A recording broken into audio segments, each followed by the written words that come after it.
Batang na aksidente matapos magmakaawa. Namamalimos para lang mabilhan ng biogesic ang inang inaapoy ng lagnat. Pero tinulungan siya ni Gov at laking gulat nito nang makita ang suot niyang kwintas. Pero bakit nga kaya? Naluluha si Austin habang tinitignan ang ina niyang nanghina sa ibabaw nga ng manipis na kama. Anak, kumain ka na. Meron pang tuyo sa lamesa. Ulamin mo na yon. Mamaya pupunta ako sa bayan para dumiskarte ng pera. Bibilhan kita ng paborito mong pandesal. Tila sinasaksak naman ang puso ng batang si Austin sa sinabi ng ina. Kahit na inaapoy na ito sa lagnat, siya pa rin talagang iniisip nito. Nay, okay lang po ako. Kakain po tayo ng sabay. Paghahatian po natin yung nag-iisang tuyo sa lamesa. At ako na pong pupunta po sa bayan para po maghanap ng pagkakakitaan. Ibibili ko po kayo ng gamot, Nay, para gumaling na po kayo kaagad. Napaubo na nga lamang si Eliza. Naku anak, delikado kung ikaw lang ang lalabas. At saka napakabata mo pa, 10 taong gulang ka pa lang. At dapat sa edad mong yan pag-aaral ang inaatupag mo. Sa panahon po na to, Nay, hindi po pag-aaral ang solusyon para po mailaman po tayo sa tiyan natin. Kaya sige na po, upo na po kayo at dadalhin ko po rito yung pagkain. Natahimik na nga lamang si Eliza at nakukonsensya. Kung sanang mas naging malakas lang ang loob niya noong pinagtatabuyan siya ng ina ng lalaking nakabuntis sa kanya. Baka sakaling hindi dinadanas ng anak niyang ito ang ganitong klase ng kahirapan. Katulad ng sinabi ni Austin, pinaghatian nga nilang magina ang isang pirasong ng tuyo. Hinatian nga niya sa gitna.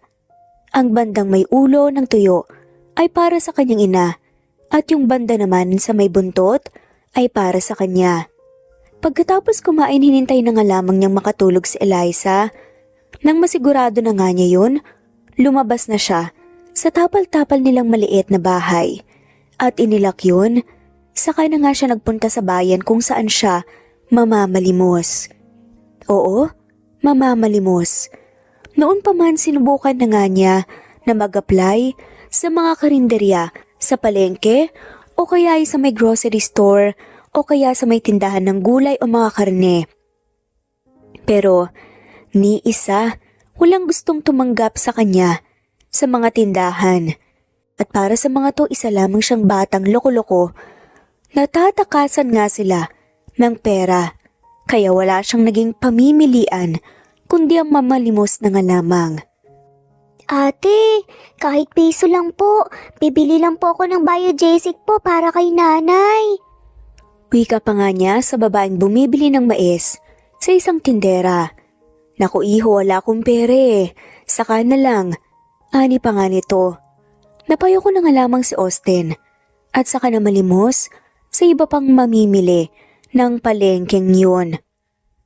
Lumipas ang 5 oras, nakaka-3 piso pa nga lang siya. Yung piso, napulot nga lang niya kanina sa may putikan sa palengke. Hay, kulang po ang 4 para makabili ng biogesic kay Aling Nena. Wala na rin kaming bigas ni nanay. Kailan kaya ako magkakapera ng sapat? Kailangan sikapan ko pa talaga. Ani nga nito sa isip, saka bumuntong hininga at naisip na magpunta na nga lamang muli sa harap ng palasyo ng gobernador ng kanilang lungsod sa Cotabato. Nang makarating nga siya doon, umupo lamang siya sa harap ng palasyo. Umaasa na makikita niyang muli ang gobernador at saka sa pagkakataong tututulungan nga siya. Pero katulad ng mga nagdaang buwan, nang pagtambay niya rito, wala pa rin talaga. Tinignan lang siya nito at hindi man lamang pinag-aksaya ng oras para lapitan at tulungan. Napabuntong hininga na naman siya. Kung bakit ba naman kasi puro security guard ang gobernador na yon? Kung bakit ba naman kasi hindi man lamang siya pwedeng makalapit kahit na sandali. Palagi siyang ipinagtatabuyan ng mga bodyguard nito. Samantala, habang sakay si Governor Elizalde nang mag-gara nitong sasakyan, hindi pa rin nawawala sa isip niya ang itsura ng batang pulubi kanina. Napabuntong hininga siya. Bakit ba may kung anong sakit akong nararamdaman sa tuwing nakikita kita? Anya, sabay sapo sa dibdib. Samantala malungkot na tumayo si Austin. Sa isang sulok, mabigat ang magkabila niyang balikat. Paano ko ba mabibilhan ng gamot si nanay? Gusto ko lang naman sanang humingi ng sapat na pera eh. Kahit na 4 na piso lang sa gobernador para pandagdag dito sa tres ko. Pulong niya. Habang tingin nga, sa bariyang kanina pa nga niya hawak. Naglakad na nga lamang si Austin palayo sa lugar na yon at nagpunta sa kalapit nilang tindahan para mangutang ng gamot. Pero sa halip na kawaan, pinagalitan lang siya nito. Ay Ginoo, ako'y titigil-tigilan mo nga dyan sa kaartehan mo. Abay, luging-lugi na ako sa haba ng listahan ninyo dito sa tindahan ko ah. Galit na sabi nga ni Aling Pasing. Nalungkot si Austin at napayoko. Pasensya na po. Ani nga nito at ipinagpatuloy na nga lamang niyang pamamalimos sa gilid ng daan. Pasado 8:00 na ng gabi nang makauwi si Austin sa bahay nila. Malawak ang ngiti sa mukha niya habang hawak ang isang piraso ng Biogesic at 3 kilo ng bigas. Masaya niyang ikunwento sa kanyang inang nangyari. Mayroon pong mabait na Ginoong tumulong po sa akin. Binigyan niya po ako ng gamot at saka bigas. Kwento niya sa kanyang ina. Ganun ba anak? Mabuti naman at tinulungan ka niya. Usisa naman ni Elisa. Kasi po, tinulungan ko po siyang itulak po yung kariton niya paakyat po ng daan, nanay. Medyo bumibigat po yung laman ng kariton niya dahil puno ng gulay at prutas. Kaya yun po, bilang pasasalamat daw po binigyan niya ako ng bigas. May dala po kasi siyang isang sako. Tapos, kinapalan ko na po yung mukha ko na manghingi po ng 4 na piso dahil 3 lang po yung pera ko. At kailangan ko talaga ngayon kayong mabilhan ng gamot. Ayun, binigyan niya po ako ng 100 kaya nakabili po ako ng 2 piraso ng pritong manok. Tara po nanay, maghanda na po tayo. Kumain na po tayo ng masarap. Magiliw at punong-puno nga ng saya sa kwento nga nito sa kanya. Tahimik namang napaluha si Eliza. Kailangan ko na talagang maghanap ng paraan. Kailangan ko nang talagang mahanap ang tatay mo anak. Hindi ko na kaya na makita kang nahihirapan ng ganyan. Responsibilidad ko ang buhayin ka. Pero bakit pa wala akong kakayahan? At parang ikaw pa ang bumubuhay sa akin. Habang lumilipas ang mga araw, lalong bumibigat ang dinadala ni Elisa. May sakit siya at halos hindi na nga makabangon pero pinipilit pa rin niyang kumilos kahit mahina na ang katawan. Ayaw niyang ipakita kay Austin na nahihirapan siya. Kaya't kahit kapirasong ngiti lang, ay pilit nga niyang iginuguhit sa labi. Ngunit sa bawat pagalis ni Austin, para mamalimos sa lansangan, naiiwan nga siyang mag-isa sa loob ng maliit na bahay nila. Hawak-hawak ang dibdib na tila pinipiga ng sakit. Sorry talaga anak ko. Sana isang araw, dinggin na ng Panginoon ang hiling ko na lumakas muli at may pagpatuloy ko ang paghahanap sa tatay mo. Sa kabilang banda, araw-araw humaharap si Austin sa matinding gutom at pagod. Bata pa siya pero tila ba, pinasan na nga niya ang bigat ng mundo. Kahit na ganun, ang tanging iniisip lang niya ay makauwi na nga lamang na may dalang tinapay o kahit barya man lang para sa kanilang dalawa ng nanay niya. Hindi niya kayang makita na nahihirapan ito ng sobra at lahat gagawin niya kahit na bata lang siya. Makalipas ang 1 linggo, maagang naglakad si Austin sa gilid ng kalsada. Katulad nga ng mga nakaraang araw, this time, bit-bit na niya ang isang lumang lata na napulot nga niya sa basurahan para gawing libangan habang naglalakad-lakad. Wala pa siyang almusal at gutom na nga siya pero hindi yun mahalaga. Dahil sa isip niya, nasa kanyang ina lang na hanggang ngayon may sinat pa din. Hay, kung pwede lang sana ako mag-magic para lang gumaling si nanay, noon ko pa sana talaga ginawa. Hinain na nga lamang niya. Nang biglang may kumalabog ng malakas. Nabangga siya ng isang lalaki, nakalalabas lamang sa sasakyan na itim. Muntik na nga siyang matumba, kung di lang siya agad na salo ng matikas sa braso nito. Ayos ka lang ba bata? Tanong ng lalaki na walang iba, kundi ang nag-iisang gobernador, Elizalde ng lungsod ng Cotabato. Napatitig naman rito si Austin. May kung anong init ng bigat ng dibdib na naramdaman nga ito habang nakatingin sa mukha ng gobernador. Ang gobernador naman, biglang natigilan. Hindi niya may paliwanag kung bakit parang tinusok ang kanyang dibdib. May kirot, may kakaibang pakiramdam na tila humihila nga sa kanya papalapit sa bata. Sir. Mahina pero maagap na tawag nga ng kanyang sekretarya. Maliliit na po kayo, naghihintay na ang alkalde. Napasinghap ang gobernador at mabilis na binawi ang kamay na nakahawak sa bata. Hindi siya pwedeng mahuli. May mas malaking bagay na naghihintay sa kanya kesa sa isang batang hindi naman niya kilala. Mag-ingat ka. Mabilis niyang wika bago tumalikod at nagmamadaling sumakay sa sasakyan. Naiwan si Austin na nakatingin nga lamang sa papaalis na convoy. Hindi niya alam kung bakit biglang nangilid ang luha sa kanyang mga mata. Ano bang pakiramdam yun? Sad nga ni Austin. Pag-uwi ni Austin, mabilis nga siyang tumakbo papasok sa barong-barong nila.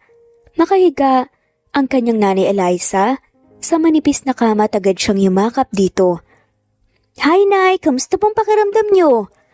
O anak, nakauwi ka na pala. Okay naman ako, ikaw, kamusta ang araw mo sa daan?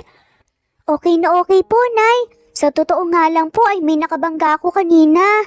Ano? May nakabangga sa'yo? Teka nga, nagkasugat ka ba?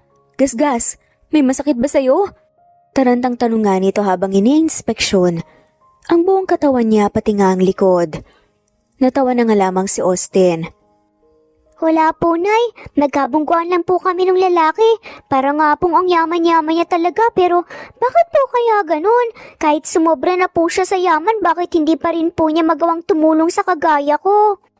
Napahinga naman ng malalim si Eliza.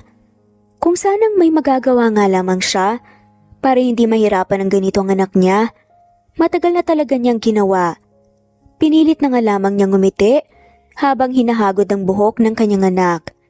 Hayaan mo na anak, ang mahalaga kaya nating mabuhay nang wala sila. Sa susunod anak, mag-iingat ka na ha. Huwag kang lalapit masyado sa matataas na tao katulad nung kinukwento mo sa akin. Mahirap na, baka next time mapag-initan ka pa. Bilin nga ni Eliza. Pero Nay, ang bait niya. Kahit nagmamadali, hindi siya nagalit. Iba po kasi nagagalit po kapag nabubunggo sila ng mga katulad natin eh. Pero alam mo po, Nay, may kung ano pong naramdaman ako. Hindi ko pa talaga ma-explain. Pero sa tuwing nakikita ko po yung lalaking yan, para bang sumasaya ako. Nalulungkot lang po ako kasi hindi niya po ako pinapansin eh. Tahimik na napatingin nga si Eliza sa kanyang anak. Sa tuwing nakikita? Ibig sabihin madalas mo siyang makita? Tumango naman si Austin at takmang sasagot na nga nang bigla namang may kumatok sa bahay nila. Eliza, ako to, si Presi. May dala akong ulam, heto at kumain na kayo. Kuhanin mo na.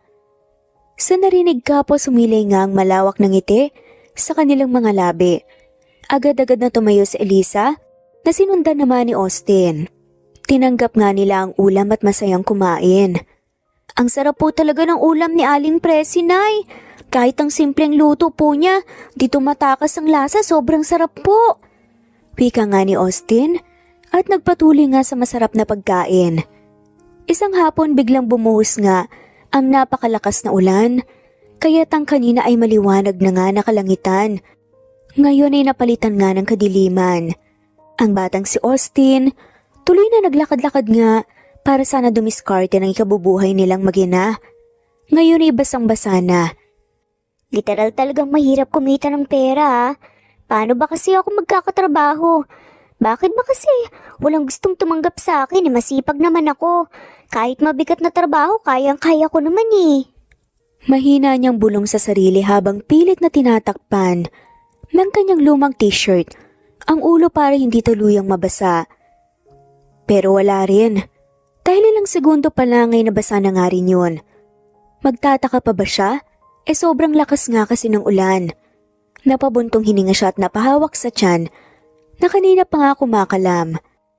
Gutom na ako pero bakit wala pa rin akong nahaharap na trabaho?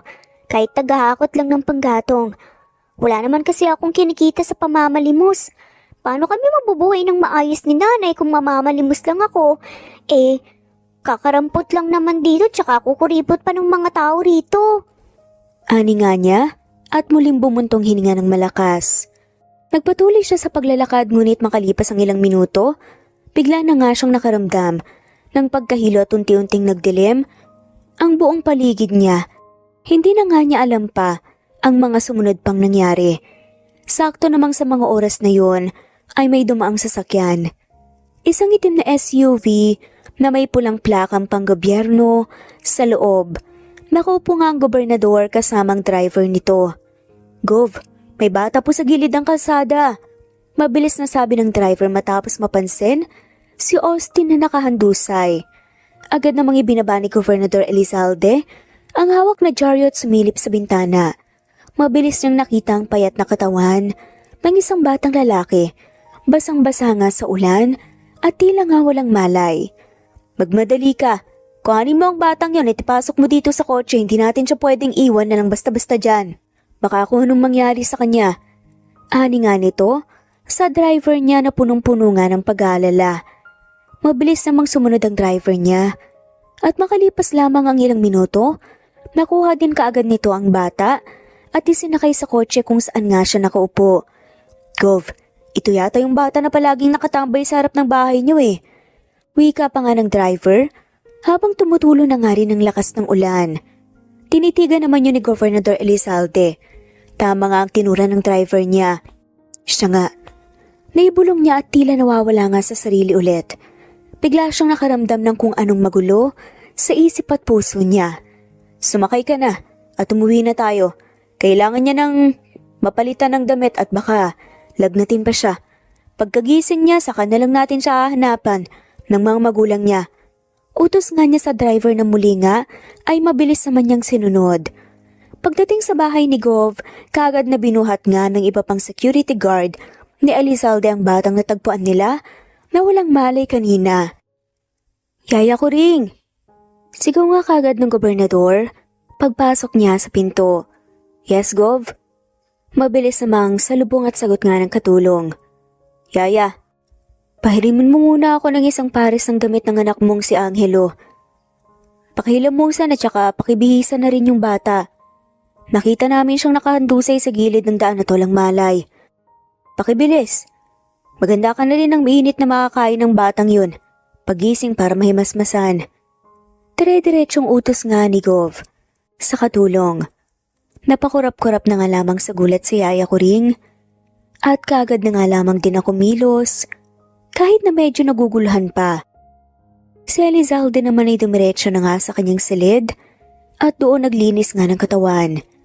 Pagkatapos, bumaba na nga rin siya sa sala para tignan ang kalagayan ng paslit. Napabuntong hininga na nga lamang siya nang makita nga itong natutulog pa din. "Nag-aalala na ako.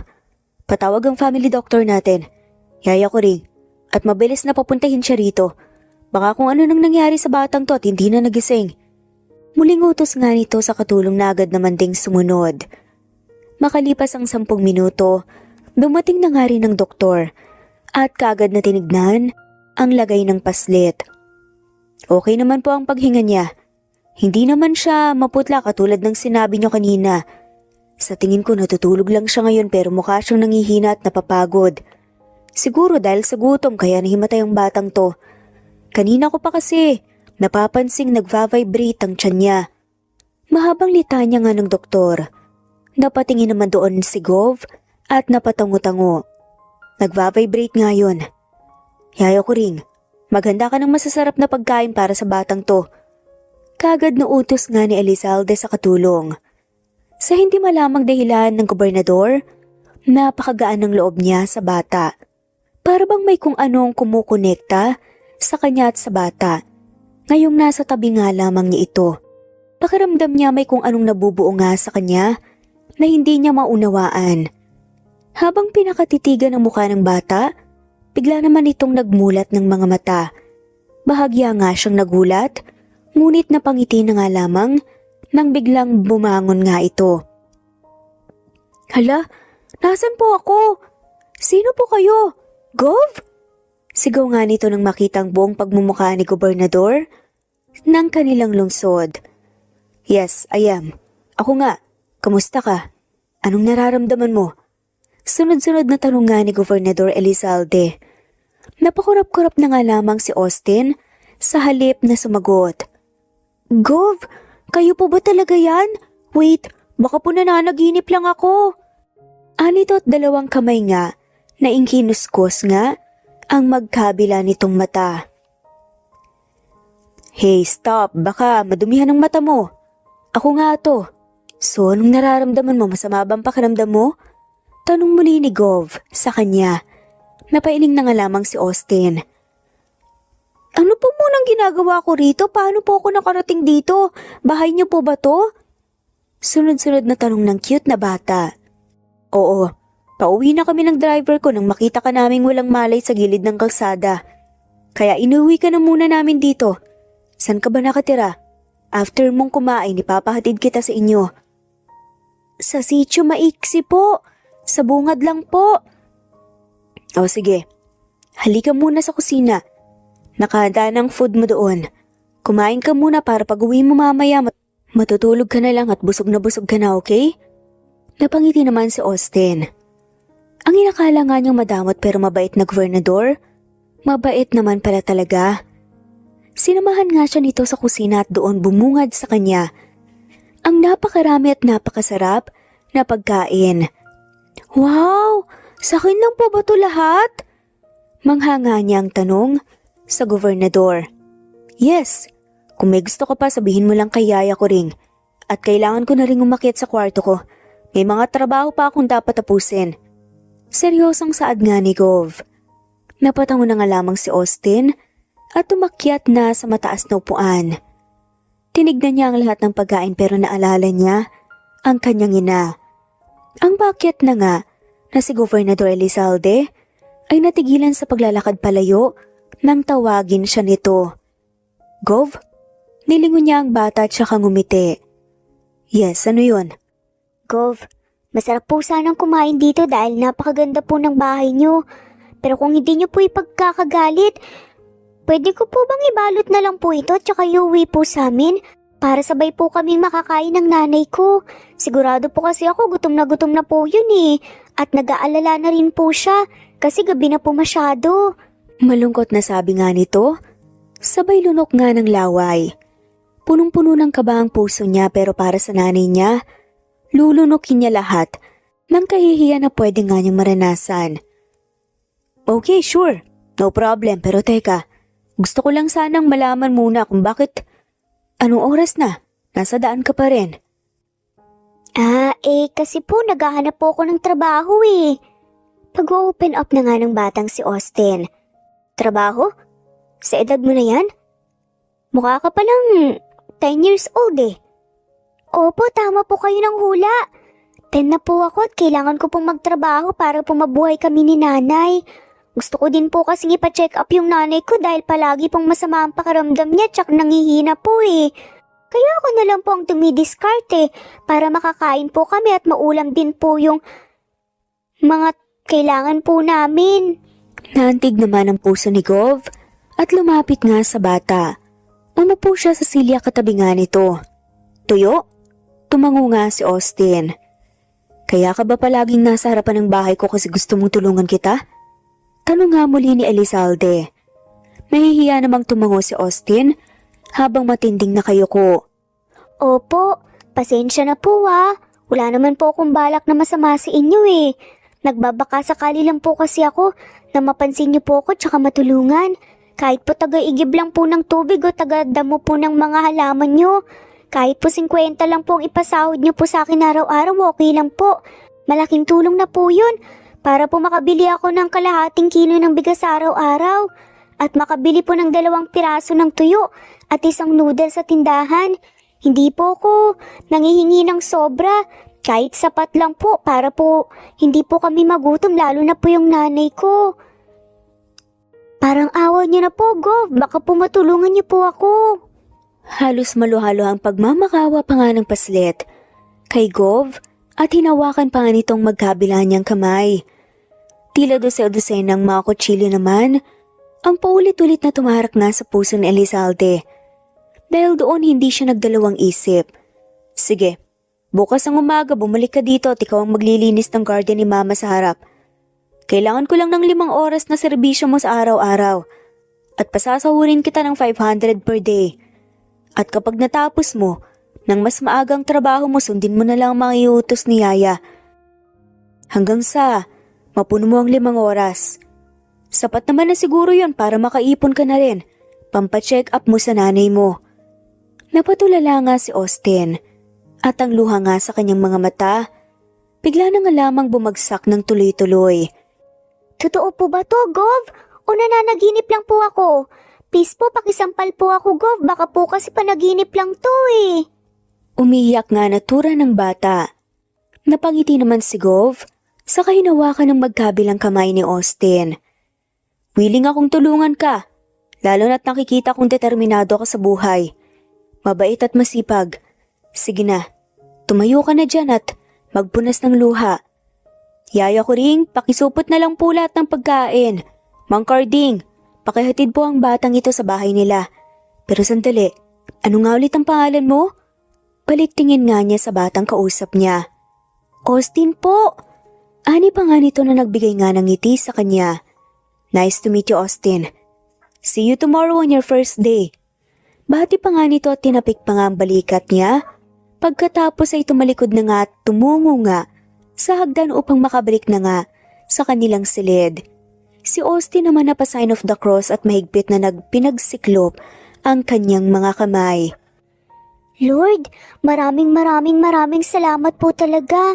Kahit napakahirap po ng buhay, tunay po talagang walang imposible. Salamat po talaga. Ani pa nga nito at huminga ng malalim na punong-puno ng pag-asa. Nang gabing yun, masayang nilisan nga ni Austin ang bahay ng gobernador at pag-uwi niya ng bahay niyakap niya ng sobrang higpit ang kanyang ina. Nay, may good news po ako, may trabaho na po ako, Nay. Ani pa nga nito sabay talon nga habang hawak ang kamay ng ina. Ha? Trabaho saan? Sa bahay po ni Gov, Nay, tinulungan niya po ako. Ito nga pong pagkain po galing po sa kanya oh. Ano? Talaga ba anak? O baka naman gino-joke time mo na naman si nanay. Umiling-iling ang cute na bata. Hindi po, Nay. Legit po talaga, 500 per day nga po yung sahod ko. Tapos 5 hours lang po ako magtatrabaho sa kanila. Grabe, Nay. Sobrang saya ko po kasi hindi na tayo mauubusan ng bigas ng ulam. Tapos, makakaipon na po ako pang paggamot ninyo. Grabe talaga, Nay. Ang saya-saya ko po talaga. Ang bait po talaga ni Lord. Panay sigaw pa nga nasabi ni Austin. Kaya ang kanyang ina, nahawa na nga lamang din sa kasiyahan. Diyos ko, maraming salamat po sa blessing na to. Hindi na mamamalimos ang anak ko at saka mas safe na siya. Salamat po talaga, Ama. Kinabukasan hindi pa man din sumisinag ang araw. Gising na gising nga si Austin at excited na excited sa first day of work niya sa garden ni Gobernador Elizalde. Pero syempre bago pumasok ay pinagsaing niya muna ang ina. Ininit niya rin yung mga tirang ulam kagabi at sinabayan ni Eliza. Sa almusal pagkatapos nga ay masayang lumisan ng bahay para magpunta sa kanyang trabaho. Paglapit pa lang niya sa malaking gate ng bahay ng gobernador, walang ano-anong pinagbuksan nga siya ng security guard doon. Magandang umaga po mga kuya. Nandyan po ba si Gov? First day ko po ngayon sa trabaho eh. Masigla nga niyang sabi habang nakangiti ang labi. Talagang napakapalad nga. Nakakatuwa naman ang batang to. Oo, andun siya sa sala ngayon. Nagbabasa ng dyaryo habang nagkakape. Pumunta ka na lang doon para makita kanyang dumating na. Pagbutihin mo bata sa unang araw mo ha. Ayaw ng tamad ni Gov. Siyempre po kuya, ako pa po, malakas yata to. Wika pa nga ni Austin habang ipinapakita ang maliliit nga niyang braso. Nagtawa na naman ng malakas ang mga security guard. Saka na nga rin siya umalis. Tao po! Katok nga niya sa medyo nakabukas na pinto. O Austin, andyan ka na pala. Sa lubong nga ni Yaya ko ring. Yes po, Yaya. Si Gov po. Andun sa, Good morning, Austin. Pagputol nga ni Gov Elizalde, sa isasagot sana ni Yaya Kuring at masayang tumayo at lumapit nga kay Austin. Good morning po, Gov. Magsisimula na po ba akong maglinis ng garden? Nasaan po yung walis, daspan, gunting at saka pala? Natawa na nga lamang si Elizalde. Talagang excited ka sa first day mo ah. O sige, Yaya pakibigay sa kanya ang lahat ng kailangan niya. At halika Austin, igagala muna kita sa garden ni Mama. Anito na masigla namang sinundan ni Austin. Ayan ang garden, punong-puno ng malalabo at saka magagandang halaman. Gusto ko lang pag-aralan mo ang kurba ng bawat halaman at yung maayos at malinis sa mata. Huwag mong papatayin ni isa man dyan at talagang mayayari tayo kay Mama. Anak ang turing niya sa mga yan. Noon nasisingit pa nga niyang mag-gardening pero ngayon, sobrang busy niya nasa Tagaytay din kasi siya. Kaya sa akin ibinilin. Buti nga at nakita kita. At least, may mag-ayos na. Sige po, ako na pong bahala. Nakakaasa po kayo, ayusin ko po ang trabaho ko. Ani pa nga nito at dumating na nga rin si Yaya na may dalang mga kagamitan na nagagamit nga niya. Maraming salamat po, Yaya. O siya, maiwan ka na namin ni Yaya Kuring. Magtrabaho ko na lang dyan. Exactly 7 a.m. ngayon so, alas 12 pa ang tapos mo. Padadalhan na lang kita ng merienda mamayang 9 a.m. okay? Good luck, Iho. Kung gusto mong magtagal sa trabahong to, magpakitang gilas ka sa akin. Wika nga ni Gobernador at tinapik pa nga ang balikat niya. Pagkatapos ay tinalikuran na nga rin siya, kasama si Yaya Kuring. Naiwan namang nakangiti si Austin. Pangako po gagawin ko po ang lahat para magustuhan niyo po ako. Nagsimula na nga si Austin sa pagtatrabaho. At una nga niyang ginawa ay tinanggal ang mga bulok na dahon tapos inaral din niyang tabasan ng mga halaman at sinundan lang yung mismong kurba. Pagkatapos, nagdamo na nga rin siya sa kanagwalis. Hindi na nga niya namalayan pa ang oras sa sobrang pagkaseryoso niya sa pagtatrabaho at pakikipag-usap sa mga halaman. Ayan, huwag kayong magagalit sa akin kasi gugupit ko kayo ng sobra. Mga dahon na, iayos ko lang naman kayo para maganti.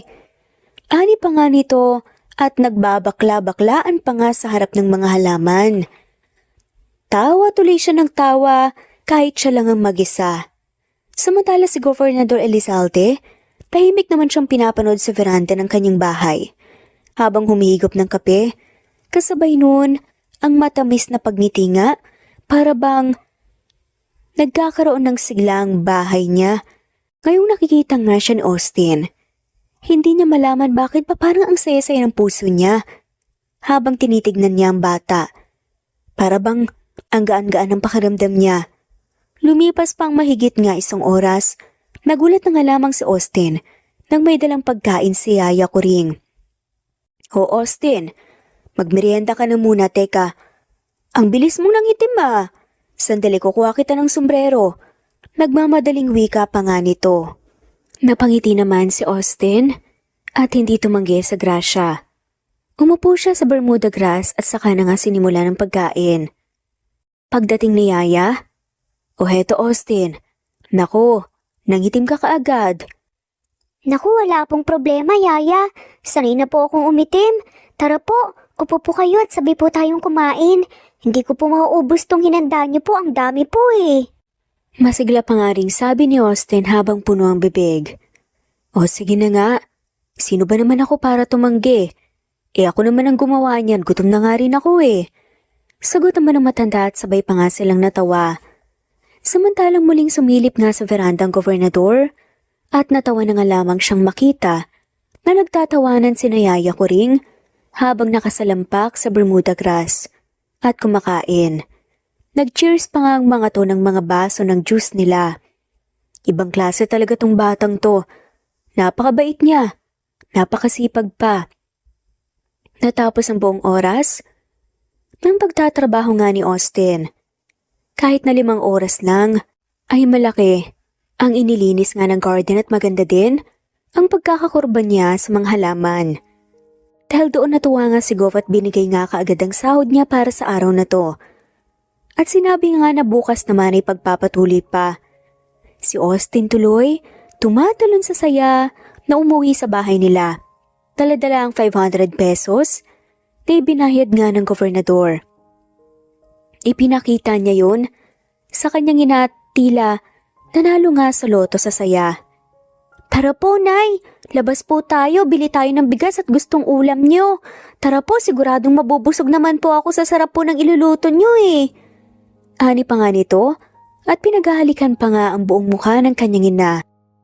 Lumipas pa ang maraming araw, ganun palagi ang nagiging routine ni Austin sa kanyang pagtatrabaho sa hardin ng mansyon ni Gobernador Elizalde. Araw-araw, ibinibigay nga sa kanya ang sahod niya para may maiuwi nga siyang pera sa kanyang ina. At dahil mahigit 2 linggo na nga rin ang nakakalipas, sobrang maayos na ang garden at nagustuhan yun ng gobernador. Para patuloy na makapagtrabaho si Austin, ay inassign naman siya bilang assistant ni Yaya Coring at katuwang na nga niya ito sa paglilinis ng buong kabahayan. Tumatanda na din kasi ang yaya niya at kung minsan ay hirap ngang kumilos. Hindi niya ito magawang palitan dahil ito ang yaya niya simula bata siya.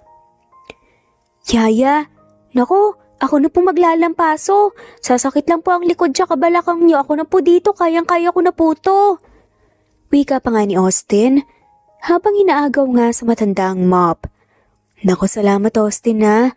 Talagang gumaan ang trabaho ko simula nung dumating ka. Salamat. Wala pong anuman. Sige po, map lang ako. Ani nga nito at saka nagpatuloy na nga sa paglalampaso. Nakita naman yun ni Elizalde, kaya napangiti na nga lamang siya. Umakyat na nga lamang siya sa kanyang silid at hindi na inabala pa ang napakasipag at napakabait na bata. Isang araw, inutusan ni Yaya Coring si Austin na kuhanin nga ang isang tray ng itlog sa sala. Papunta nga sa kusina.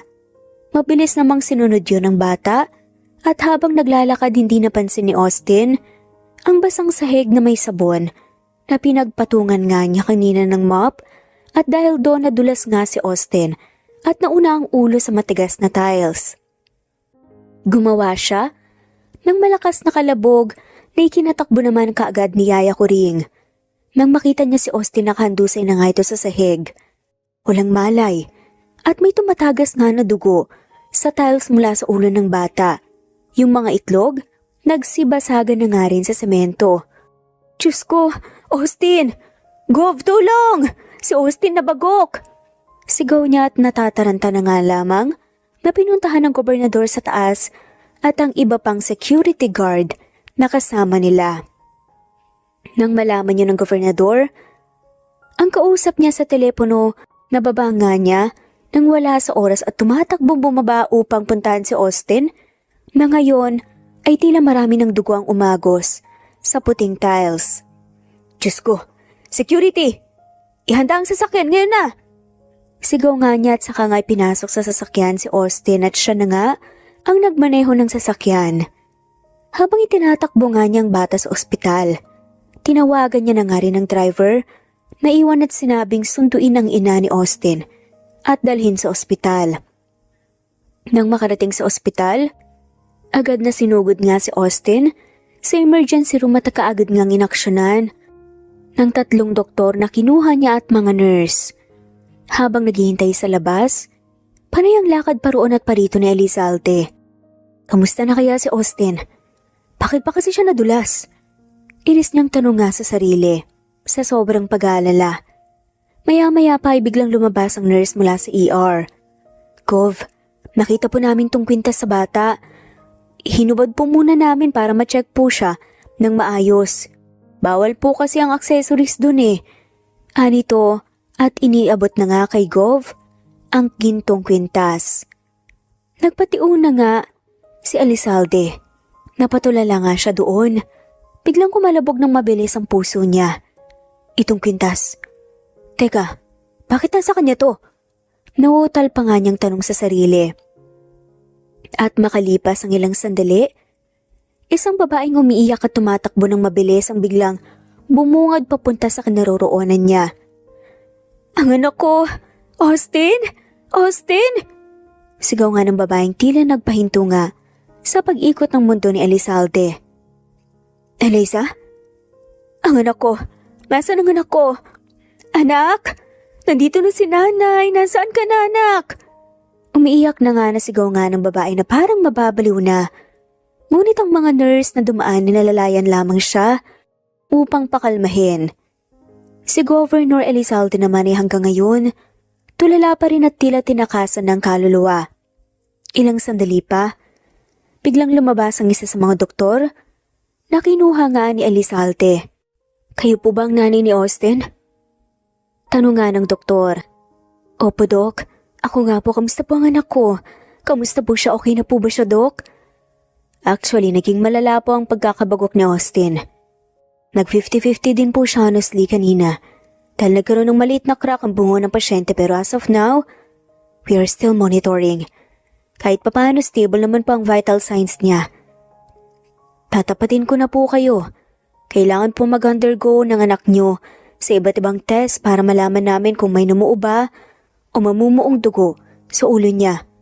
Kailangan po nating maagapan or else posibleng makoma bigla ang bata or worst. Ako nang bahala, doktor. Gawin niyo lang po ang lahat para miligtas siya.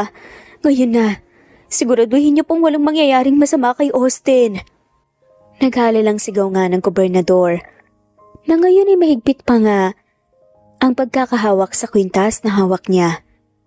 Ang mga ugat sa noo at mga braso niya ay nagsilabasan na nga at ang mukha niya pulang-pula nga sa galit. Sige po. Maikling sagot nga ng doktor at muling pumasok nga sa emergency room. Si Eliza naman, tila nabingi nga sa narinig. Ang familiar na boses na yun na matagal niyang hinahanap, bakit parang naririnig na niya ngayon? Dahil sa kagulumihanan nga, unti-unti siyang nagangat ng tingin sa nagsalita nga at nang tuluyang lumiwanag ang kanyang buong mukha ay napasinghap siya. Kasabay ang dibdib niyang tila binabahasag nga ng nakaraan at kasalukuyan. Elizalde? Anong ginagawa ng kwintas na to sa leeg ng anak mo? Diretsahan at madiing tanong nga ng gobernador kay Eliza. Habang hawak niya ang kwintas na ngayon, ay nakalambitin na nga sa kamay niya. Napasinghap naman si Eliza at mabilis na nanghilid ang mga luha. Elizalde, tapatin mo ako, Eliza. Sino si Austin at saka hindi ba? Patay ka na? Nagsalubong naman ng mga kilay ni Eliza. Ano? Anong sinasabi mo na ako patay? Oo, yun ang sabi ni Mama, patay ka na raw. Inilibing pa nga namin ang katawan mo noon dahil 'di ba? Wala ka ng mga magulang at wala ka din ng mga kapatid. Ang mga kamag-anak mo hindi namin alam kung nasaan. Napakunot noo ulit si Eliza. Ano? Ano ba, Eliza? Nagugulan ako. Tsaka bakit ganyan ang reaksyon mo? Mas naguguluhan ako kung bakit hanggang ngayon nagpapalason ka pa rin sa mama mo. Bakit kaya hindi mo tanungin ang mama mo kung anong ginawa niya sa amin ng anak mo? At kung anong ginagawa niyang kasinungalingan sa'yo? Tila nabingi nang wala sa oras si Elizalde. Napatras pa nga siya nang isang baitang palayo kay Eliza. Ano? Anak? Hindi ba tinatanong mo kung sino si Austin? Pwes, sige. Sasabihin ko sa iyo ang totoo para maumpog na yung ulo mo at matauhan ka na. Oo, anak mo si Austin. Anak natin si Austin at kaya hindi mo nakilala ang anak mo dahil sa kagagawa ng nanay mo. Matapang na sigaw pa nga ni Eliza. Saka iniwan nga na tulala at namumula si Elizalde. Pumasok sa emergency room si Eliza para tignan ang kalagayan ng anak niya. Si Elizalde naman napasandal na nga lamang sa pader habang nangihina. Napatingin na nga lamang siya sa hawak niyang kwintas na ibinigay niya noon kay Eliza. Nung mga panahong sila'y masaya pa, naiikom na nga lamang niya roon ang kamao niya at nasuntok nga ang pader na pinagsasandalan niya. What have you done, Mama? Sigaw nga ni Gobernador Elizalde. Mula Cotabato bumiyahe nga si Gov papunta ng Tagaytay upang kumprontahin ang kanyang ina. Pagdating niya doon, gulat na gulat naman ang mama niya. Oh, son! How are you? Bakit biglaan yata ang pagpunta mo dito? Kumusta sa Cotabato? Do you eat your lunch na ba? Bakit hindi ka man lang nagsabi? Ikaw, ang bakit hindi nagsabi, Mama? All these years, pinagmumukha niyo rin pala akong tanga. Bigla namang naguluhan ng Donya. What? What are you talking about? Son, look. Hindi kita naiintindihan. Can you calm down muna para we can talk naman ng maayos? No, Ma. Hanggang kailan niyo ba sisirain ang buhay ko? Bakit hindi niyo na lang sinabi sa akin noon ng totoo? Na hindi namatay si Elisa sa pagguho ng lupa. Bakit hindi niyo na lamang sinabi sa akin na may anak pala kaming dalawa? Napasingap nga ang Donya sa sinabi nga ng anak. Naramdaman niya ang mabilis na pagkabog ng dibdib at takot sa nakikitang galit ng kanyang anak ngayon. Oh my God, son. Hindi yan totoo. Nilibing pa nga natin ang bangkay ni Elisa, di ba? Stop lying, Ma. Nagkita kami ni Elisa, yung batang palaging nasa harap ng bahay ko sa Cotabato at namamalimos na hindi ko man lang kaagad naisip tulungan, anak ko pala. What? What are you talking about? I need your explanation. Ma, please. Yung totoo lang sanang sabihin niyo sa akin kasi gulong-gulo na ako or else. Hindi niyo magugustuhan ang magagawa ko sa inyo. Oh my God, son. Please calm down. Just tell me the fucking truth, Ma. Okay, fine. Sige. Gusto mong malaman? Pwes, oo. Hindi nga si Elisa ang nilibing natin nung may gumuhong lupa sa Cotabato na malapit sa bahay ni Elisa. Ibang bangkay yun na wala ng pamilya. And yes, buntis si Elisa that time. Pero dahil alam kong makakasagabal siya sa mga plano ko para tumakbo ka ng mayor hanggang sa tumaas ang ranggo mo at maging governor sa mga susunod na taon, tinakot ko siya. Pinakidnap ko sa Elisa at ipinatapon ko sa Manila. After that, wala na akong balita. What? Bakit niyo ginawa yun? Sigaw nga ni Elizalde sa mukha ng ina sabay hablot nga sa braso nito. Ano ba, son? Nasasaktan ako! Wala akong pakialam. Son, bitawan mo ako, I'm warning you! Sigaw pa nga ng Donya sa kapuno ng galit na dinuro nga ang mukha ng gobernador. Wala akong pakialam. Para sa posisyon, karangyaan at kayabangan na gusto nyo. Kahit ayokong pumasok sa politika na yan, pinilit nyo ko. Sinira nyo ang buhay ko all this time, may anak pala ako. And you don't even tell me. Anong klase kayong ina? Para sa posisyon na to, nagawa nyong ilayo sa akin ang mag-ina ko? Dahil yun lang ang alam kong makabubuti para sa'yo. Kapag nawala sa pader mo si Elisa, sigurado mag-focus ka na sa karir mo. Puro ka na lang kasi Elisa. Paano ka naman magiging alkalde kung puro ang babaeng yun ang bukang bibig mo? At sa tingin nyo, may pakialam ako sa posisyong ibinibigay niyo sa akin? Kaya lang naman ako nanalo kasi kung ano-anong kalokohan ang pinaggagawa niyo sa mga tao. Nagawa niyo pang magnakaw ng pera ng bayan para lang bumango ang pangalan ko. At iboto ako ng maraming tao hanggang sa maging gobernador ako, di ba? Hindi ba? At napakinabangan mo din naman? Kung hindi dahil sa ginawa ko, sa lahat ng sinakripisyo ko, hindi mo matatamasa ang karangyaan. Kasikatan, kayamanan at meron ka ngayon tapos ganyan mo lang ako babastusin? And because of that bullshit, nawala sa akin ang pamilya ko sa loob ng 10 taon dahil sa kagagawa nyo. Ito pa ang gusto nyo, Ma? Ang maging miserable talaga ang buhay ko? Sige. Grabeng posisyon yan. Simula ng araw na to, tandaan mo to. Wala ka ng anak at magpapatuloy bilang isang gobernador. Matalim at madaling sigaw nga ni Elizalde sa kanyang ina bago nilisan ang bahay nito. What? Son, bumalik ka dito! Sigaw pa ng kanyang ina pero hindi na nga niya ito nilingon pa. If you want a bullshit life, then wag niyo na akong idamay pa. Madiin niyang bulong at pinaharurot na nga ang kotse. Bumalik si Governor Elizalde sa Cotabato matapos alamin ang buong katotohanan mula mismo sa kanyang ina. Pagdating niya sa ospital, wala pa ring malay si Austin habang may benda sa ulo. At si Elisa naman ay nasa gilid ng kama ni Austin. Hawak ang kamay ng bata at natutulog. Habang nakasilip si Elizalde mula sa pinto, para bang may kung anong kutsilyo ang paulit-ulit na tumatarak sa dibdib niya. Pumalik sa kanyang alaala yung mga panahon na araw-araw niyang nakikita si Austin sa harap ng bahay niya. Nakatingin sa kanya at para bang nanghihingi ng tulong, pero ni minsan hindi man lamang niya ito tinulungan. Ang isipin na ang anak mo ay namamalimos sa gilid ng kalsada, nalilipasan ng gutom at mas pinipiling mag-ulam ng tuyo at noodles para lang makatipid at mairaos nga ang gutom habang siya ay oras-oras na masarap ang laman ng tiyan, para bang dinudurog ang puso niya. Kung sana, nalaman ko ng maaga na may anak pala ako at buhay pa pala sa Elisa. Sisiguraduhin kong hindi niyo mararanasan yan. Kaya pala gano'n na lang. Kalapit ang loob ko kay Austin. Kasi dugot laman ko pala ang batang yun. Grabe namang magbiro ang tadhana. Sobrang sakit isipin. Ilang sandali pa huminga nga siya ng malalim at kinatok ang pinto. Nagising naman kaagad si Elisa. At nang makita siya at nagayos nga ito ng pagkakaupo, hinagod din ito ang nang bahagyang noo ni Austin. May dala akong pagkain, kumain ka muna. Wika nga ni Elizalde. Hindi naman kumibo si Elisa. Para na namang sinaksak na ang puso ng binata. I'm sorry for what Mama did to you.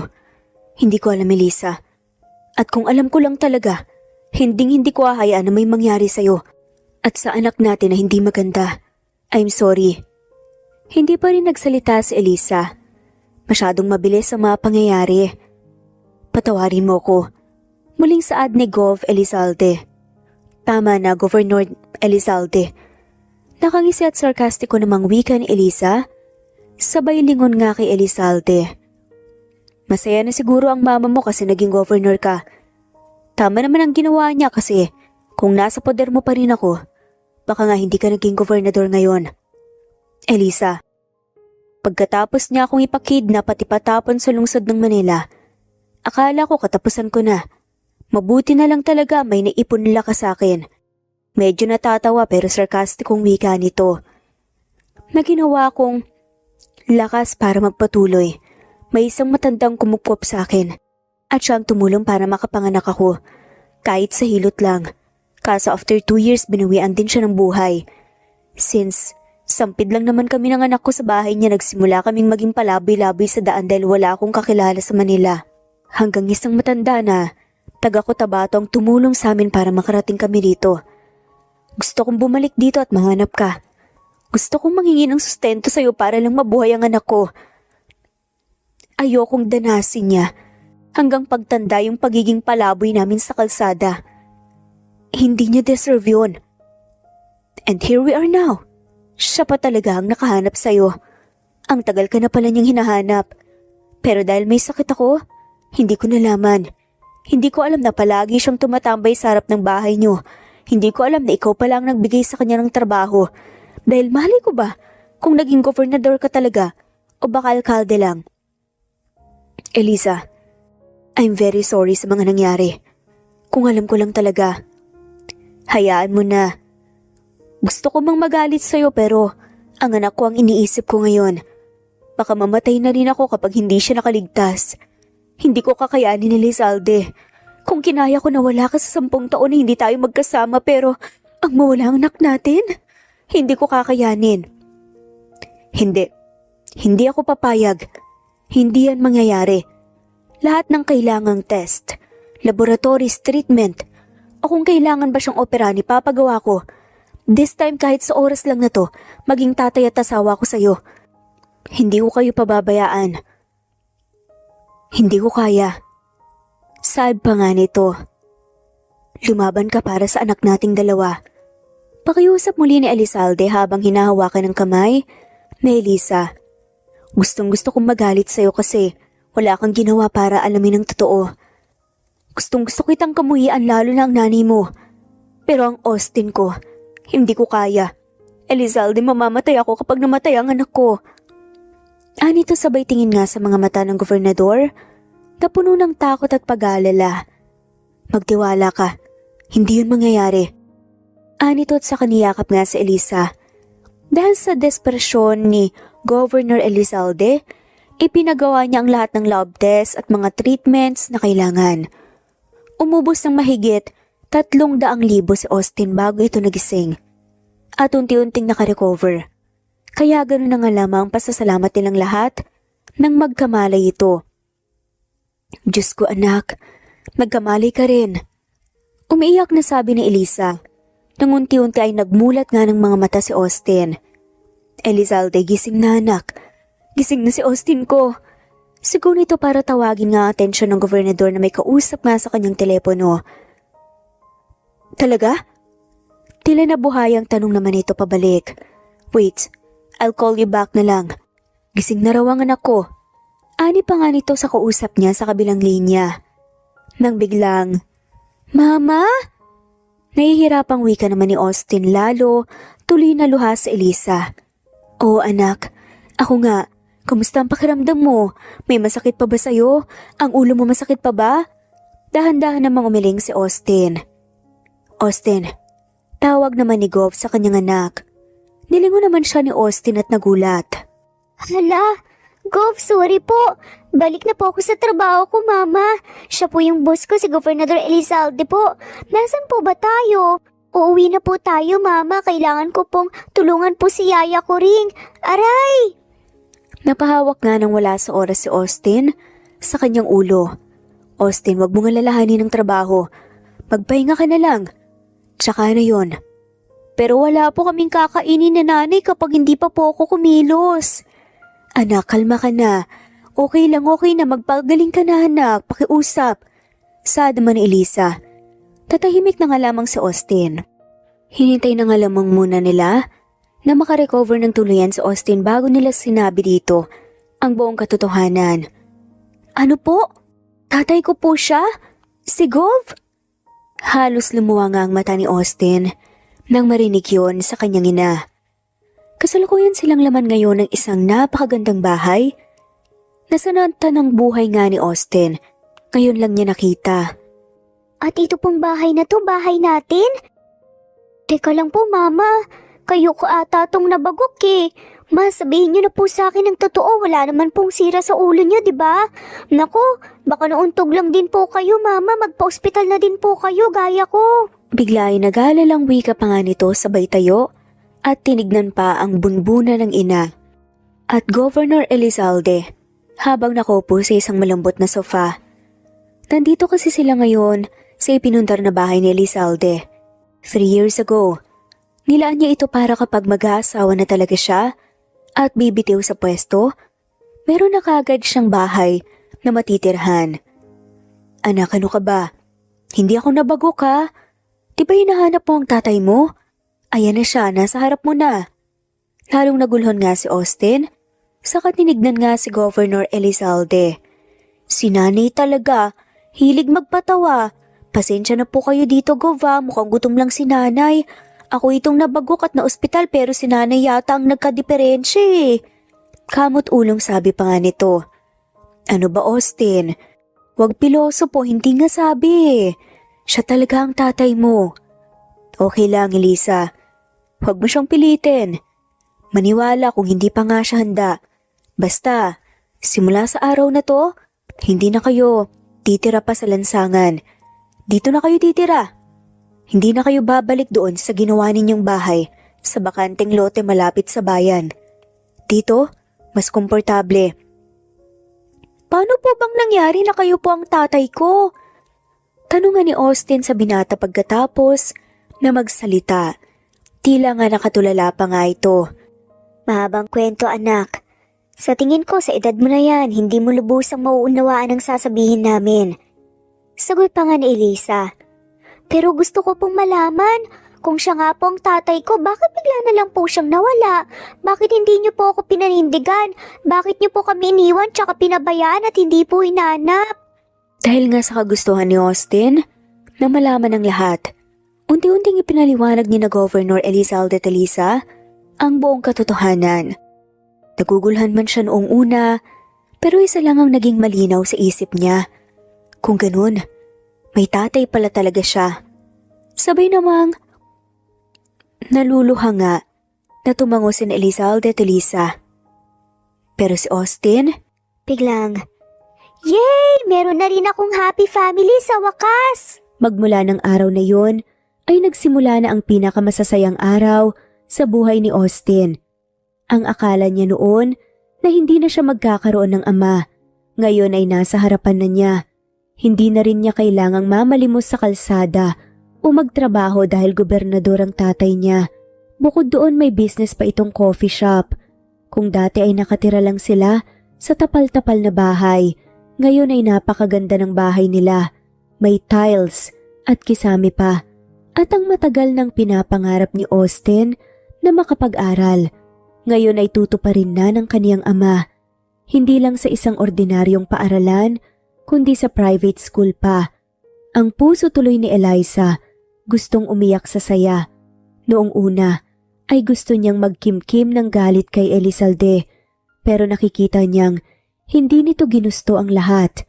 Nakikita niya ang sinseridad sa paghingi nito ng tawad at pagbawi sa kanilang mag-ina. Kaya sino ba siya para hindi patawarin ng lalaking minsan nang minahal ng sobra ng puso niya? Sino ba siya para ipagkait sa anak niya ang kasiyahan at magandang buhay? Siya lang naman si Eliza na ang buong tanging pangarap ay ang maayos na kapakanan ng anak niya. Isang araw, habang abala si Austin sa paggawa ng takdang aralin niya sa bahay, bigla na lang may malakas na kumatok sa pintuan ng bahay nila. Hala, sinong tao sa labas?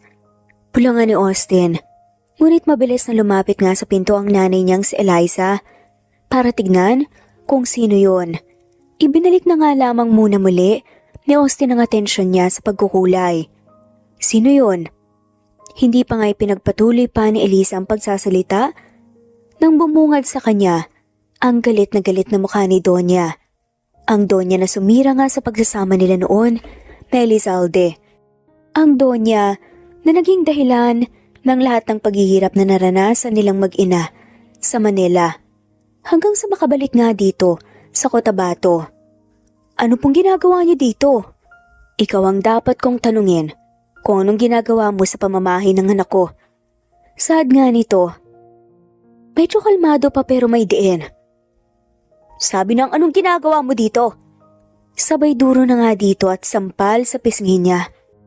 Napatabingi pa nga mukha ni Eliza at nagulat naman ng sobra si Austin dahilan para mabilis nga siyang tumakbo at humarap sa Donya. Teka lang po, huwag niyo pong sasaktan ng nanay ko. Sino po ba kayo? Bakit po kayo nanunugot tsaka nananampal? Bad po yun ah. Hoy bata, ang nanay mong bad. Alam mo bang dahil sa nanay mo nag-resign ang anak ko sa pagiging governor? Ano po? Sabay na sigaw nga nilang mag-ina. At talagang nagulat pa kayo. Nung una pa lang talaga, hindi na magandang ideya na nakilala ka pa ng anak ko. Kung alam ko lang talaga na babalik ka at sisirain mo ang buhay ng anak ko, dapat pala'y pinapatay na lang kita noon. Sigaw pa nga na Donya sa mukha nga ni Eliza at saka ito pinagsasabunutan. Teka, huwag niyo pong saktan ng nanay ko, matandang nilublob ang mukha sa harina. Sigaw nga ni Austin at buong pwersa na tinulak nga ang Donya. Malaki naman ang mga mata ng Donya sa narinig at ginawa nga. Aba, sobra kang bata ka. Wala kang modo. Ganyan ka ba pinalaki ng nanay mo, naubod ng kakatihan at kalandian? Muli ay sigaw nga nito at takmang susugod na nga para sampalin si Austin nang pigilan nga siya ni Eliza. Hinawakan nito ang kamay ng matanda. At sino ka para saktan ng anak ko? Pagkatapos ng lahat ng ginawa mo, imbes na humingi ka ng tawad kahit sa apo mo lang, sasaktan mo pa talaga? Bakit? Sino ka bang matanda ka at inuubos mo ang pasensya at paggalang ko sa'yo? Matapang na sigaw ni Eliza na nagpahina nga sa magkabilang tuhod ng Donya. Ang Eliza na mahina ngayon na nagawa ng masama at nakontrol ang Eliza na sobrang tapang na ngayon, pinatatag at pinatapang nga ng mga pagkakataon. Lumayas ka na, Donya. Kung ayaw mong magpatawag ako ng mga security sa lugar na to at ipakaladkad ka. Banta ni Eliza. Aba, ang kapal din naman ng pagmumukha mo. Para ipaalala ko sa'yo, sa pangalan ng anak ko nakapangalan ng titulo ng bahay at lupa na to. At para updated ka, Donya, sasabihin ko lang naman sa'yo na inilipat na nga ni Elizalde ang titulo ng bahay at lupa na ito sa akin. Kaya anytime na sagurin mo pa ako, kayang-kaya kitang sampahan ng kaso na trespassing Ano? Susugod ka pa ba? O aalis ka na? Mamili ka. Kalayaan o kulungan. Dahil doon walang nagawa si Donya, kundi ang tanggapin na talo siya. Pero dahil mataas ang pride niya, ang kapal na mukha mo, may araw ka rin sa aking malandi ka. Tanging nasambit na nga lamang nito bago tuluyang lumisan, kasamang mga bodyguards niyang pinigilan nga niyang kaninang sumunod sa kanya. Ilang segundong humugot nga ng hininga sa Elisa bago tinignan ang anak niya at kinumusta ito. Anak, okay ka lang ba? Nasaktan ka ba? Saan ang masakit? Ituro mo kay nanay, may gamot ako dito. Nay, kalma. Hinga po, okay lang po ako. Nakaka-proud po kayo kasi nagawa niyo pong ipagtanggol ang sarili niyo. At ako nang ganun. Salamat po, nanay. Kasi hindi na po kayo mahinhin katulad po ng ginagawa sa atin ng mga taong nananaboy sa atin nung namamalimos po tayo.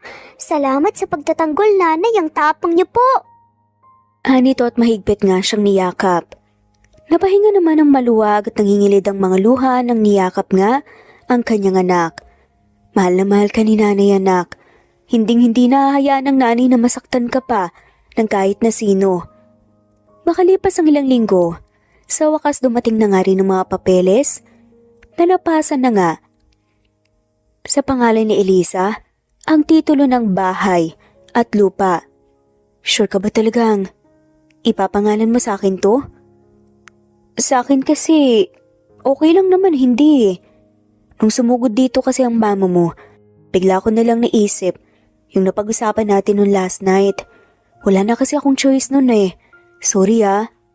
Wika nga niya kay Elizalde. Nangiabot nga sa kanya ang titulo ng lupa.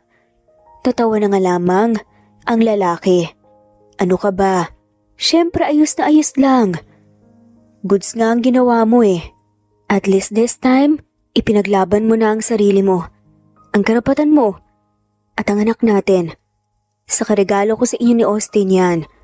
Unang pa nga yan para sa lahat ng pagkukulang ko. Ani nga nito sa kahinalikan nga sa noo si Elisa at si Austin. O nga pala, bago ko makalimutan may bago akong kainan na nakita. Sobrang ganda. Kain tayo? Alok pa nga ni Elizalde na sobra namang ikinatuwa nga ni Austin. Siyempre naman po, tatay. Tara na po, magbihis na po ako kaagad. Hep hep, anong magbibihis? Tignan mo nga ang itsura mo anak, ang dungis-dungis mo na, maligo ka muna. No problem po para sa foods. Kwelang sabi pa nga nito sa kasumayaw-sayaw nga na umakyat sa second floor para magpunta sa kwarto niya. Naiwan naman si Elisa at Elizalde sa sala na patitig tuloy. Si Elisa sa lalaki. Salamat ah. Ang dami mo ngang naging pagkukulang noon pero sobra-sobra naman pagbawi mo ngayon. Hindi mo kailangan gawin ang lahat ng to. Nang ganito. Naiintindihan ko, Elizalde. At kung mahal mo talaga ang pagbibigay serbisyo sa mga kababayan natin, hindi ka naman namin pipigilan eh. Hindi na kita dapat pigilan pa. At saka, hindi ka dapat nag-resign. Mahinahong wika nga ni Elisa. Nakaharap niya. Alam mo naman na noon pa, ayoko naman talaga ng politics. Sobrang toxic kaya doon, sobrang daming korap. Saka masisisi mo ba ako kung namiss ko kayo ng sobra? Lalo na, at kakalaman ko lang na may anak pala tayo. Ilang taon na ako nagbigay ng serbisyo doon. Panahon na para kayo naman ang paglaanan ko ng oras. Mahinahon din ito na sagot. At sa huli nakayakap pa nga sa isa't isa. Punong-puno nga ng pasalamat ang puso nga nilang dalawa. Na kahit isang dekada pa lang silang pinaglayo ng kapalaran, heto pa rin sila ngayon. Walang pagmamahalang nabawasan. Makalipas ang 2 oras na paggayak nilang lahat, ay bumiyahe na nga sila papunta sa isang restaurant. Nung una parking lot na nga sila, kinindatan ni Elizalde ang anak mula sa likod niya. Senyales na sisimulan na nga nila ang kanilang plano. Yes, plano. Plano nga ang mag-propose ni Elizalde kay Elisa para sila na nga ay ikasal na at tuluyan na nga silang maging isang happy family. Nay, pipiringan ko lang po kayo saglit ha. Ako din po kasi magpipiring eh, utos po kasi yun ni tatay. Pagsisinungaling nito habang pigil na humahagik-kik. Ha? Ako pipiringan? Hoy Elizalde, ano ba to? At may papiring-piring ka pang nalalaman. Saad ni Elisa. Basta promise magugustuhan mo. Sagot naman ang dating gobernador at saka na nga bumaba ng kotse at pinagbuksan ng babaeng nais nga niyang alokin ng kasal. Inalalayan ni na Elizalde at Austin si Elisa na makapaglakad ang totoo, walang piring si Austin, palusot niya lang din yun. Nang makarating sila sa mismong venue ng rooftop, dahan-dahan nang tinanggal ni Elizalde ang piring ni Elisa at ang bumungad sa babae, ang isang napaka-romantic na setup. Napatakip na nga lamang siya ng dalawang kamay sa gulat at ang luha ay nagsimula na ngang mangilid sa kanyang mga mata. Ano to Elizalde? Tanong nga niya habang kinakabahan. Ano pa nga ba? Bago pa tayo kumain, gusto ko muna sanang pabiting wika ni Elizalde. Saka sinenyasan nga ang mga crew at isang napakagandang fireworks display ang sumabog sa kalagitnaan. At ang saad nga doon, will you finally marry me, Elisa? Nagulat na nga lamang si Elisa sa biglang pagluhod ni Elizalde sa harap niya habang may hawak na isang maliit na pulang kahon na may gintong singsing sa gitna. Elizalde, naiiyak niyang tawag sa lalaki. Alam kong ang dami-dami kong pagkukulang sa iyo at sa anak natin. Palagi kong sinasabi sa iyo yan pero maniwala ka. Gustong-gusto ko sanang bumawi. Please, pwede ko pa bang tuparin ang pinangako ko 10 years ago sa iyo na pakakasalan kita kapag tama ng oras, panahon at pagkakataon? Lalong naluha si Elisa dahil bumalik nga sa kanya ang memories nila na yun. 10 years ago, napatingin din siya sa kanyang anak na ngayon magkasiklop nga ang dalawang kamay at taimtim na nakapikit tila matinding nananalangin sa Diyos. Bahagya tuloy natawa si Elisa. Oo naman. Sino ba naman ako para tanggihan ang ama ng anak ko at ang ikasasaya muli ng buhay ko? Sagot niya na ikinamulagat nga ng mata ni Austin sa gulat at saya at ikinatalon nga din ang puso ni Elizalde. Agad-agad niyang isinuot sa palasingsingan nga ni Elisa kahit nanginginig nga ang kamay sa kaba. Pagkatapos ay mahigpit na niyakap nga ang kanyang babaeng pakakasalan habang ang mga gitaristang kinuha niya ay nagsimula na nga sa pagtugtog ng isang nakakakilig na musika. Maraming salamat sa pagpapatawad at pagkakataon na ibinigay mo sa akin. Ipinapangako ko na hanggang sa kaduluduluhan ng buhay ko ikaw lang nag-iisang mamahalin ng puso ko. Magpakailanman hanggang sa katapusan. Nang gabing yun, isang napakatamis na halik ang iginawad nga ni Elisa sa malalambot na labi ni Elizalde. Mula noon hanggang ngayon, ikaw pa rin ang tinitibok ng puso ko, Governor Elizalde. Sa sinambit na yun ni Elisa, napapikit si Elizalde sa saya. Sinuklian ang halik na yun ng babaeng handa niyang paglaanan ng buong buhay at pagtatapat niya. Ay, nakadalawang kiss na sila oh. Tapos yung anak kahit smack wala pa. Nakanguso pa nga na saad nito at tila nagtatampo pang singit kunwari ni Austin na ikinatawa na nga lamang nila ng malakas. Maging ang mga gitarista at waiter, tinutusan nga ni Elizalde na mag-set up ng lahat. Nang gabing yun, masaya nga silang kumain at sinimulan na kaagad pag-usapan ng balak nilang kasal. Lumipas ang 3 buwan, tagumpay na naikasal nga sina Elizalde at Elisa sa isang napakagandang simbahan. Ang nanay ni Elizalde, formal ding nanghingi ng paumanhin sa lahat at narealize niya na sa wakas ang lahat ng pagkakamali niya.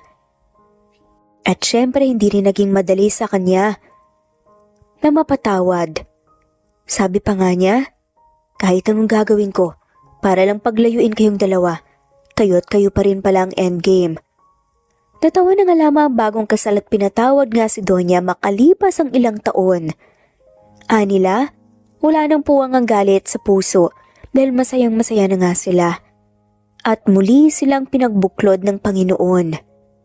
At makalipas nga kasi ng ilang taon, matapos ang kanilang honeymoon, biniyayaan nga muli sila ng anak. Hindi lang isa, kundi 3 pa nga at sobrang saya nga ng puso nila na matatawag na nga sila sa wakas na isang one big happy family. Kaya sa huli akala nilang sad ending, napalitan ng isang napakasayang ending. Mahal na mahal kita, Elisa. Sad nga ni Governor Elizalde habang nakayakap nga sa likuran ni Elisa at nasa terasa nga sila. Hinaplos naman ni Elisa ang mukha ng lalaki. Mahal na mahal din kita, former Governor Enrique Elizalde. At dito na nga po nagtatapos ang kwentong pagmamahalan ni na Elisa at Enrique Elizalde. Maraming salamat po sa lahat ng walang sawang sumusubaybay sa ating mga kwento at shoutout po sa mga sumusunod.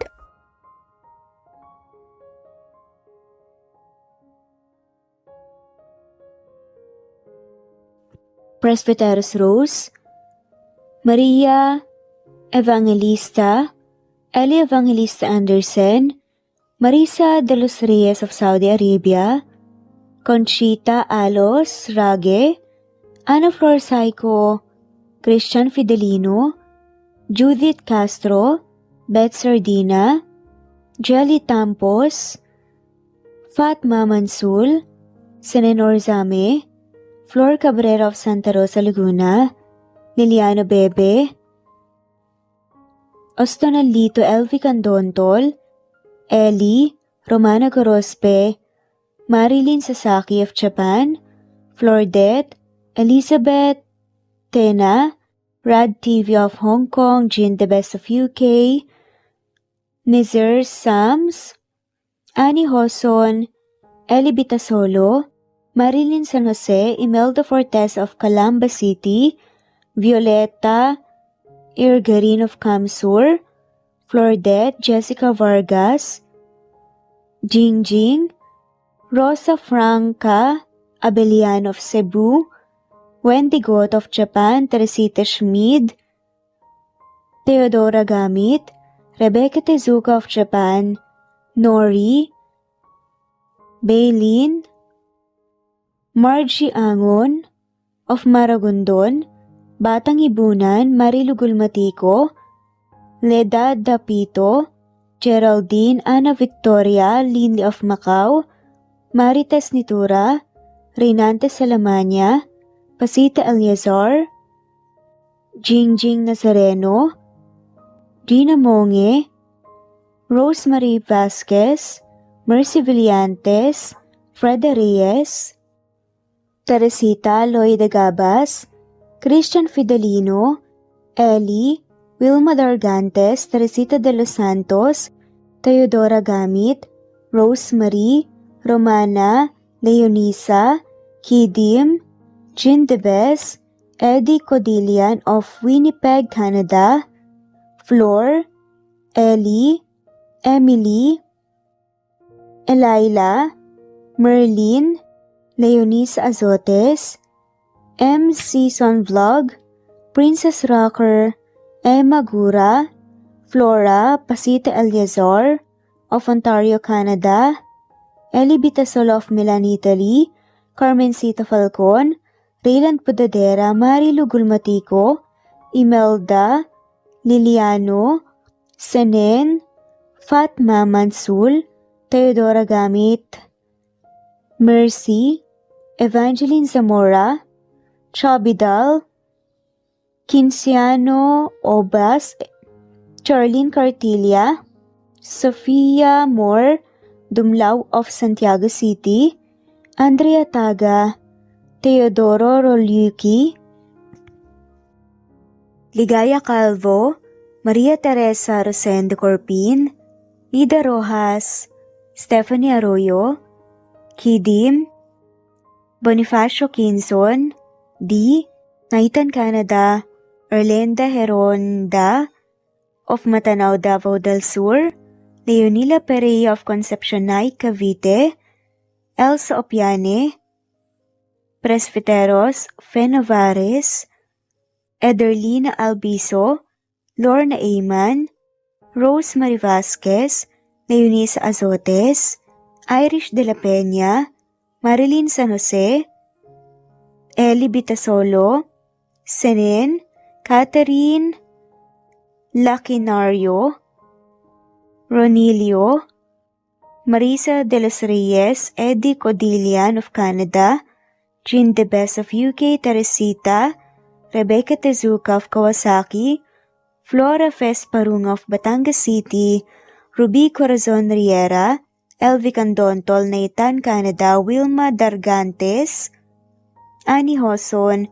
Romana, Flor, Theodora Gamit, Nizer Sams, Emily Borak, Evangeline, Yana Binyon, Kimberly Ann Kempis, Theodora Gamit, Merlilyn Carmen Calunod, Christy Cabrera, Edralina Gatyoan, Nori, Teresita Schmid, Liliano Bebe, Rosalinda, Isidro, Leonora Pandakila, Mary Jean, Malunes, Maria Nita Saltarin, Marlene Bosico, Pasita Eliazar, Celia Harabejo, Lovely Angel, Maria Elena Barosa, Chari Patata, Susan, Melinda Gelit, Gloria Lucas of Poblacion Norte, Licab, Nueva Ecija, Francis Pilapil from Binganonan, Rizal, Ruby Corazon, Chabidal, Mary Joy Sabaresa, Lebuna Arnel, Angie, Reder, Kinciano Ebas, Lucia Baldo, Ara Adhani, Yamasuka, Evangeline Bautista, Mary Joy, Rodrigo Valerio of Balanga City, Bataan, Rosal, Rosalie, Ana Flor Saico, Carlo Gayorgor, Jelly Tampos, Rosemary Vasquez Presbyteros Rose, Eli Evangelista Anderson, Fe Navares, Ostonalito Catherine, Ara Adhani, Jean De Bes of UK, Lily Sales, Rose Mebocadon of Saudi Arabia, Ellie, Liliano Bebe of Italy, Lily, Loida Gabas, Ellen Cervantes of Malolo City, Bulacan, Evangeline Zamora, Jennifer Odias of Claveria Miss Oriental, Nori, Annalyn Divina Gracia, Merlilyn Linley Nora Balias of Siargao Island, Meding, Elvi Candontol, Wilma Dargantes, Helen Murillo, Ara Adhani, Carmencita Falcon, Ederlina Albiso, Florence De Leon, Rebecca Tezuka, Annie Hoson, Matea Ejes, Nancy Navarra, Teresita Schmid, Mercedita San Jose of Antipolo City, Princess Rocker, Marilu Gulmatico, Ana Victoria, Imelda Fortes of Calamba City,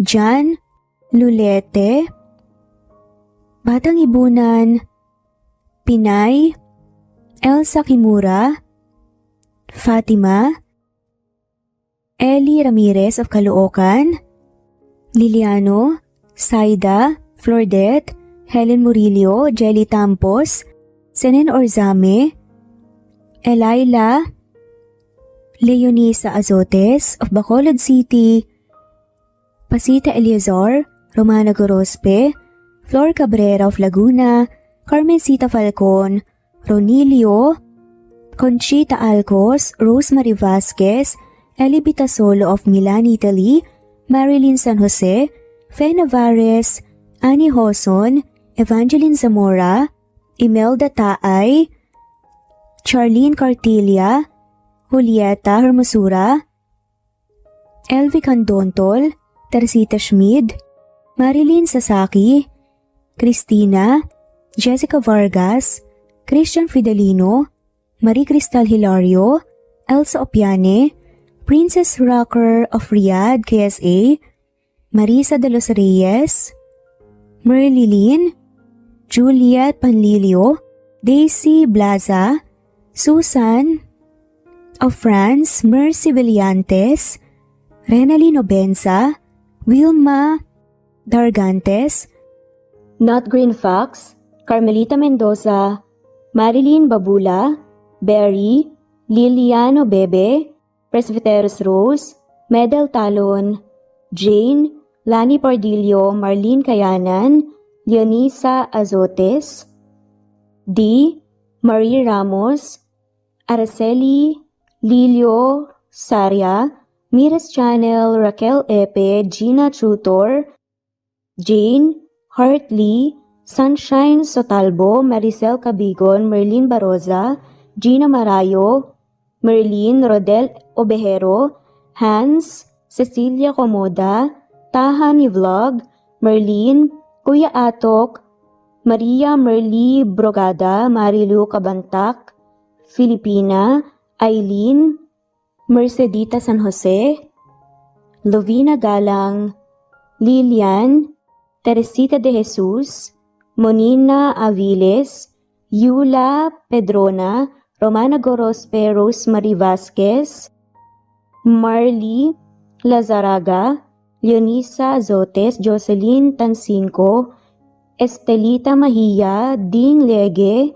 Marisa de los Reyes Arroyo, Leia Paul Vinar, Steve the Music, Rain, Presbyteros Rose, Ostonalito, Alex Saani, Matea Estrella, Agustina, Onaba Cogin, Jessica Vargas, Celine, Merlilyn Baroza, Annie Hoson, Elimana Lili, Mercy Villantes, Eli Evangelista Anderson, Eli Bitasolo of Italy, Ann Mariano, Fredelisa de Guzman, Carmencita Falcon, Merlin Bravo, Cecilia Ramos, Evangeline Zamora, Edralina Gatchoan, Marites Nitura, Agustina Niceto, Marian, Ann Aliflor, Lily Roda Barcial, Alma Ebdao, Minda Tandok, Flores, Melinda Sano, Thelma Mora, Juliet Panlilio, Edna, Elvie, Delia, Fenavares, Sally Lariano, London Villas, Danica Selga, Lani Pardillo, Teresita Schmid, Charlie, Nora Bell Evans, Roger, Lloyd Dasalon, Bella, Nelly Ortiz, Mary Rose Carillo Jesusa, Enday Samante, Enday Lebra, Yolanda Tejida, Honey Villasenor, Tessie, Marichan, Ann Mariano, Wilma Guzman, Gabrielio, Liu, Maria Rica Natividad, Melanie Juan, Anita Hernando, Teresita Arevalo, Raquel Magno, Carmencita Falcon, Flordet, Nat Green Fax, Luz Templo Nuevo, Teresita Schmid, Flor Cabrera, Virginia Salazar, Luz Templo Nuevo, Leia, Madeline Tagle, Wilma Villafuerte, Isaac Ablon, Menchita de Belen, Federico, Mercy Edrosolo, Fe, Adamson Machas, Quinshano Ebas, Eli Ramirez Elizabeth Gilas, Harem Ruhi, Julius Edna Romero, Charlie Angelina Samia, Emma Gadiano, Rosemary Vasquez, Lisa, Estelita Mahia, Elvi Candontol, Corazon Danke of University of Eastern Philippines University, Teresita, Neil Bacolor, Evangeline Zamora, Charlie Jane Clemente, Susan Upaga, Susan Rodrigo, Fred Deliza de Guzman, Juby Hernandez, Helen Murillo, Edarlina Fahil, Rosie, Juliet Kaday, Kuya Atok, Betty Losnong, Crescen, Susana, Tessie, Rumbawa, Lovina Galang, Aida Jurado, Emily Kinlog, Mirna Hamero, Liz Berito, Gabrielio, Juan Spotify, Imelda Fortes of Columbus City, Larry Malapaya, Dance, Remy's Life Official, Ellie Evangelist Anderson, at shoutout na rin po sa lahat na mawalang sawang sumusubaybay. Sa mga